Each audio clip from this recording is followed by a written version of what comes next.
ya, di sini kita berada di Taman Putropang. Ya.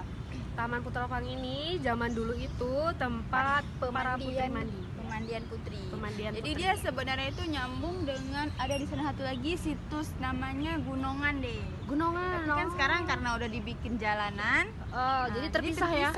Jadi kan dia sungai nyatu. ini nyambung ke sana. Tempat pemandian putri. Ya, jadi ceritanya itu gimana ya dulu? Ira tahu nggak? Sedikit tahu sih. Jadi Putropang ini istrinya Sultan Iskandar Muda yang berasal dari negeri Pahang, Malaysia. Pahang, ya.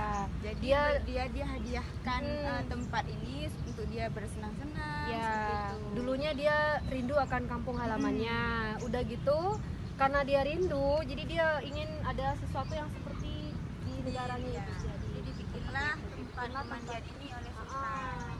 Ini sebenarnya luas dan panjang ya. Ya, sungainya nyambung. Jadi dia bisa puas-puas main dari ujung sana sampai ujung sana ya. Baiklah teman-teman, ini letaknya ada dekat juga dengan Taman Sari tadi ya. Ya, masih di tengah kota Banda Ya, Aceh. jadi teman-teman kalau mau melihat langsung bagaimana suasana di Taman Putropang ini, silakan datang ke Taman Putropang Kota Banda Aceh atau lihat berita liputannya di travelon.com. Sampai jumpa.